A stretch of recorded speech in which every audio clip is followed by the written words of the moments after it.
अस्सलामुअलैकुम मोअज़्ज़ज़ नाज़रीन, मैं हूं आपका होस्ट खालिद बिलाल। यूट्यूब ते फेसबुक चैनल जदीद सोलर सिस्टम। उम्मीद करना कि सारे दोस्त खैरियत नाल होसन। ते सोलर दी अपडेट असां कि ऊंचा सोलर दे हवाले नाल कोई अच्छा खबरियां तो कोई नहीं, क्योंकि रेट जिन्ना सोलर दा कल डॉलर दा रेट वधण नाल अज सोलर दा रेट अप थी गए। तो कल काफ़ी मार्केट डाउन रही है।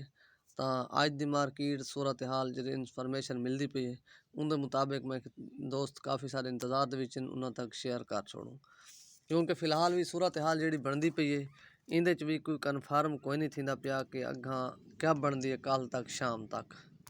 तो मजीद भी जी सूरत हाल हो सी इंशाल्लाह वो भी शेयर करेसूँ, कोशिश करेसूँ कि जेड़े इस टाइम रेट मिलते पैन। मैं DG खान लिया दी जितने भी सारे समझ वड्डे डीलर उन्होंने कॉन्टैक्ट करके तो जी सूरत हाल मिलती पई है। ये मिलती पई कि इस टाइम जरा लॉन्जी कंपनी का रेट है पिया। तो कल यानी कि 58 रुपये चलता रह गए। अज का जोड़ा रेट है पिया अज वो इस टाइम 60 रुपये पर वाट थी गया लॉन्जी हाइमो 5 का। तो जोड़ा लॉन्जी हाइमो 6 है पिया उसका रेट इस टाइम अज 61 रुपये पर वाट है पिया 570 575 माल का 80 वाले का। तो बाकी है दूजे कनेडियन का रेट में काफ़ी तब्दीली आई है।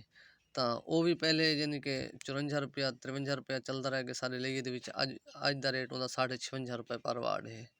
तो बाकी भी जी सूरत हाल हो सी इंशाल्लाह वो भी तो नाल दसेसूँ। तो जाए दोस्त अगर कहीं खरीद भी करने वन घिरने होन तो वो भी सन रबता करे सी उस टाइम जो उन रेट फाइनल थी सी। तो मौके ते फाइनल थी सी उनके अस पाबंद वाल, क्योंकि सूरत हाल बदलती रहती है। तो उनके मुताबिक सारी कोई कहना उसी यानी कि जरा भी आसी सन फाइनल करके आसी इवें, क्योंकि वाला काफ़ी दूर तो दोस्त आनंद वत आ वजन तो मसला बन वेंदे पिछे उन्होंने रेट रद्दो बदल होए तो इन चीज़ का भी ख्याल करे सो। तो बाकी है जिनको एन टाइप का जोड़ा रेट है पिया वो यो है पिया 61 रुपये पर वाट है पिया। तो जिनको P टाइप का जोड़ा रेट है 58 रुपये पर वाट है। तो बाकी भी इवें सारे सोलर रेट के रद्दो बदल काफ़ी आए। इंशाल्लाह वो ज़रूर अपडेट करे सो जेरी सूरत हाल भी बन सी। तो बाकी जेरे दूजे पैनल थी गया JA दा उनदे विच भी रद्दो बदल थाए। वो भी अज का जोड़ा रेट चलता पे इस वक्त 55 रुपये पर वाट चलता पे। तो बाकी जरा दूजे सोलर है पिया वो सोगो 540 वाट वाला जोड़ा माल है पिया। तो उनदे विच रद्दो बदल है वो भी इस टाइम अज जरना 59 रुपये पर वाट उत्ते पहुँच चुके।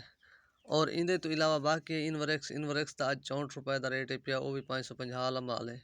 तो बाकी भी जी कोई सूरत हाल हो सी इंशाल्लाह ज़रूर दसेसूँ। तो इन अपना ख्याल रखे सो तो देसो इजाज़त। अल्लाह हाफिज़।